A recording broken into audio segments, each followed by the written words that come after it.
HBR ಲೇಔಟಲ್ಲಿ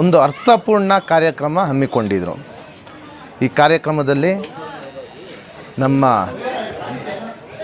ಅಲ್ ಹಜ್ ಅಜ್ಮಲ್ ಸಾಬ್ ಅವರು ಮತ್ತು ದಸ್ತಗೀರ್ ಸಾಬ್ ಅವರು, ಫೈರೋಜ್ ಅಣ್ಣ ನೇತೃತ್ವದಲ್ಲಿ ನಡೆದ ಕಾರ್ಯಕ್ರಮ ಒಂದು ಅರ್ಥಪೂರ್ಣ ಕಾರ್ಯಕ್ರಮ.